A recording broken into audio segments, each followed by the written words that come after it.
नमस्कार मित्रों, स्वागत है आपका अपने परिवार एग्जाम जी में। एग्जाम जी के सारे जीनियस लोगों का स्वागत है। बड़े ही महत्वपूर्ण टॉपिक पर चर्चा करेंगे आज आपसे।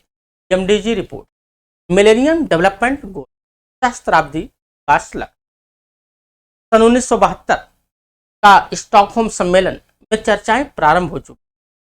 1990 का जब कोपेनहेगन सम्मेलन हुआ तो उसमें अंतर्राष्ट्रीय शांति और सुरक्षा की बात कही गई और फिर से एमडीजी रिपोर्ट या कुछ लक्ष्यों को प्राप्त करने पर चर्चाएं प्रारंभ हो चुकी।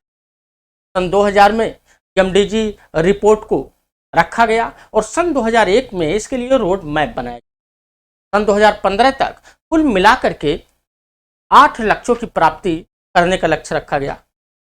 इस दौरान सन 2012 में ही इसके कुछ विस्तृत एक विकास का एक मुद्दा रखा गया जिसे कहा गया sustainable development goal. Sustainable development goal सन 2015 के पेरिस सम्मेलन जिसे COP 21 कहा जाता है, यहीं से निर्धारित हुआ। आइए देखते हैं यह 8 प्रमुख लक्ष्य कौन कौन से हैं।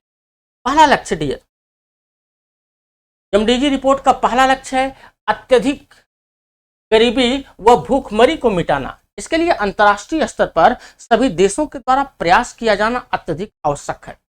दूसरा है सार्वभौमिक प्राथमिक शिक्षा को प्राप्त करना। प्राथमिक शिक्षा कहते हैं शिक्षा वह शेरनी का दूध है जो पिएगा वह दहाड़ेगा, इसलिए जरूरी है कि प्राथमिक शिक्षा सबको मिलनी चाहिए। तीसरा, लैंगिक समानता लाना, यानी महिला पुरुष के बीच में लैंगिक समानता होनी चाहिए और इसके साथ साथ महिलाओं को सशक्त बनाना। कहा जाता है कि आधी आबादी महिलाएं हैं और आधी आबादी अगर 52% से कंधा मिलाकर काम करे तो 100% देश को 2047 में नहीं, इसके पहले ही विकसित बना सकती है। चौथा रिपोर्ट है बाल मृत्यु दर को कम किया जाना।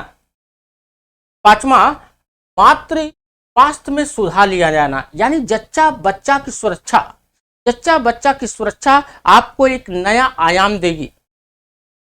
HIV, एड्स, मलेरिया और अन्य बीमारियों की रोकथाम यानी निपटने के लिए प्रयास किए जाना, यह इसका लक्ष्य है। सातवें लक्ष्य की बात करें तो इसमें पर्यावरणीय स्थिरता और सुनिश्चित करने के लिए किया गया था।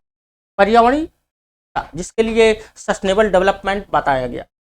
ब्रुंटलैंड रिपोर्ट आपने पढ़ी होगी और ब्रुंटलैंड रिपोर्ट में सतत विकास की अवधारणा पर फोकस। आवर कॉमन फ्यूचर, सतत विकास की अवधारणा का तात्पर्य कि संसाधनों का इस प्रकार से प्रयोग किया जाए जिससे हमारी आवश्यकता पूरी हो जाए, पर्यावरण का कम से कम ह्रास किया जाए और इसे निकट भविष्य तक बना के रखा जाए। यही सतत विकास की अवधारणा है। नवनियतवाद का सिद्धांत में ग्रिफिन टेलर ने कहा था कि मानव और पर्यावरण के बीच में एक ऐसा संबंध होना चाहिए जिसमें दोनों एक दूसरे के साथ सर्वाइव करें। आठवां लक्ष्य है विकास के लिए वैश्विक साझेदारी विकसित करना। जैसे क्योटो प्रोटोकॉल में कहा गया था 1997 में, जिसे सन 2005 में लागू किया गया। इसमें चर्चा की गई थी वैश्विक स्तर पर जो विकसित देश हैं वह विकासशील देशों को तकनीकी उपलब्ध कराएं।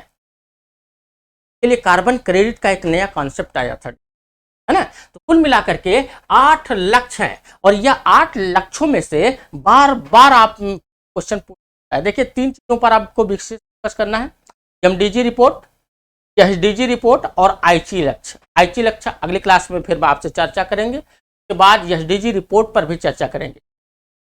प्रयास करिएगा कि 8 लक्ष्यों की एक लिस्ट बना लीजिएगा ताकि आने वाले भविष्य आपके किसी भी परीक्षा में यह क्वेश्चन टकरा जाए तो यह प्रश्न आपसे गलत। चलिए फिर मिलेंगे आपसे एक नए टॉपिक के साथ, एसडीजी रिपोर्ट के साथ। तब तक के लिए जय हिंद, जय भारत, धन्यवाद।